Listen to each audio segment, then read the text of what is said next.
کہ اللہ تعالیٰ کی طرف سے آسانیاں زیادہ اور تنگیاں تھوڑی، صحت کا عرصہ زیادہ، بیماری کا عرصہ، کھانے پینے کا وقت زیادہ اور فاقوں کا وقت، تو عنایات زیادہ ہیں، امتحان کبھی کبھی، عنایات زیادہ ہیں اور امتحان کبھی کبھی.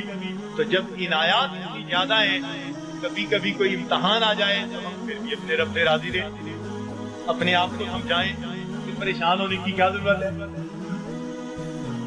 کسی عارف نے کہا لطف سجن دم بدم،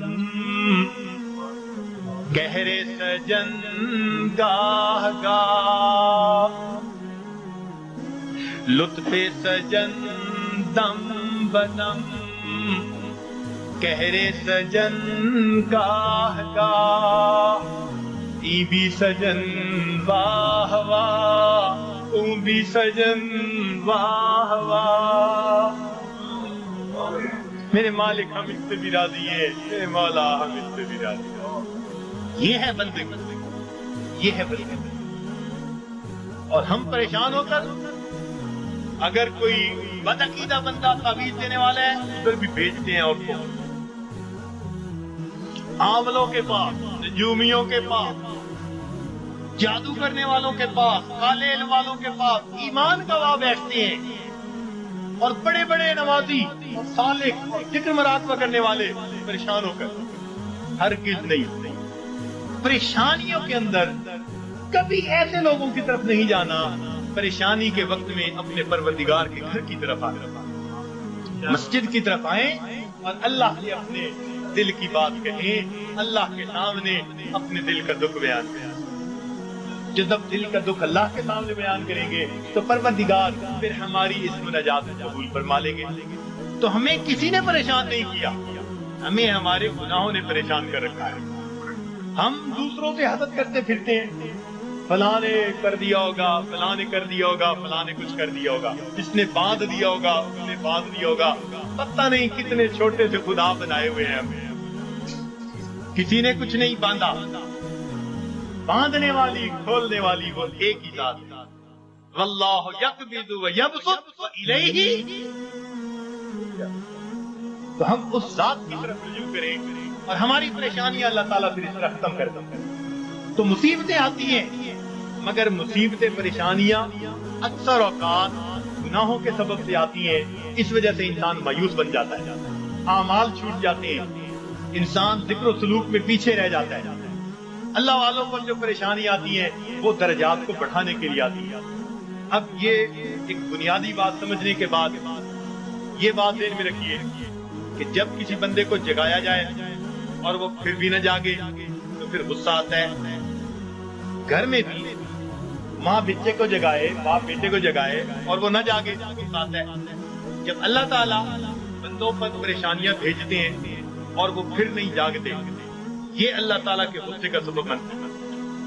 اور پھر اللہ تعالیٰ ان کو دنیا کے اندر عبرت بناتے ہیں. فرماتے ہیں اولا یرون انہم یفتنون فی کل عام مرتن او مرتین ثم لا یتوبون ولا هم یذکرون. کیا یہ نہیں دیکھتے ہر سال میں ایک دفعہ یا دو دفعہ ان پر مصیبتیں بھیجی جاتی ہیں، پھر بھی توبہ نہیں کرتے، پھر بھی نتیجہ نہیں حاصل کرتے. تو جب انسان جگانے کے باوجود نہیں جاگتا تو پھر اللہ تعالیٰ اپنے عذاب کا کوڑا بھیجتے ہیں. جب انسان گناہوں میں گھر جاتا ہے پھر اللہ تعالیٰ اس پر ہاتھ ڈالتے ہیں، پھر اس کو جہنم کی آگ میں بھیجتے ہیں. اس لیے فرمایا بلا من کسب سیئۃ، کیوں نہیں جس نے گناہ کیا وَأَحَاطَتْ بِهِ خَطِیئَتُهُ، اور اس کی گناہوں نے اس کا احاطہ کر لیا، فَأُولَٰئِکَ أَصْحَابُ النَّارِ هُمْ فِیہَا. یہ ہیں آگ میں بھیجے جانے والے، ڈالے جانے والے، جو ہمیشہ ہمیشہ وہاں رہیں گے کہ گناہوں نے اس کا احاطہ کر لیا. تو کبھی کبھی گناہ بندے کو گھیر لیتے. جھوٹ کی زندگی، جھوٹ کی زندگی. اب غلط تعلق ہے کہیں، بندے بندے کے سامنے جھوٹ بول رہا ہے، پردے ڈالتا پھر رہا ہے، اس کے سامنے جھوٹ، اس کے سامنے جھوٹ، اس کے سامنے جھوٹ. حدیث پاک کا مفہوم کہ بندہ جھوٹ بولتے بولتے اتنا جھوٹ بولتا ہے اللہ تعالیٰ فرشتوں کے ذریعے نام اعمال میں کذاب لکھوا دیتا ہے، جھوٹوں کے دفتر میں نام لکھا جاتا ہے۔ چھپاتے پھرتے ہیں بندوں سے، پروردگار سے تھوڑا چھپا سکیں گے ان باتوں کا؟ تو کبھی کبھی انسان اپنی بری عادات کو نہیں چھوڑتا اور گناہوں کے اندر گھر جاتا ہے ان کو چھپانے کی خاطر، اور یہی چیز اس کے لیے مصیبت بن جاتی ہے۔ پھر ذکر میں ترقی کیسی ہے، سلوک میں آگے بڑھنا کیسا؟ اب کبھی کبھی اوراد وظائف کر رہے ہیں، ساتھ کبیرہ کبھی مرتکب ہو رہے ہیں۔ یہ تو ایسا ہی ہوا جیسے گولیاں بھی کھا رہے ہیں اور ساتھ ساتھ زکام کے ہوتے ہوئے برف والا پانی بھی پیتے پھر رہے ہیں، تو زکام کیسے دور ہوگا؟ اسی لیے ذکر و سلوک میں آنے کے لیے پہلا قدم یہ ہے کہ انسان اپنے گناہوں سے سچی توبہ کرے۔ یہ پہلا قدم ہے، یہ پہلا قدم ہم اٹھا لیں، پھر دیکھیے یہ تھوڑی دیر کا مراقبہ ہمارے لیے معلوم نہیں کتنی برکتوں کا باعث بن جائے۔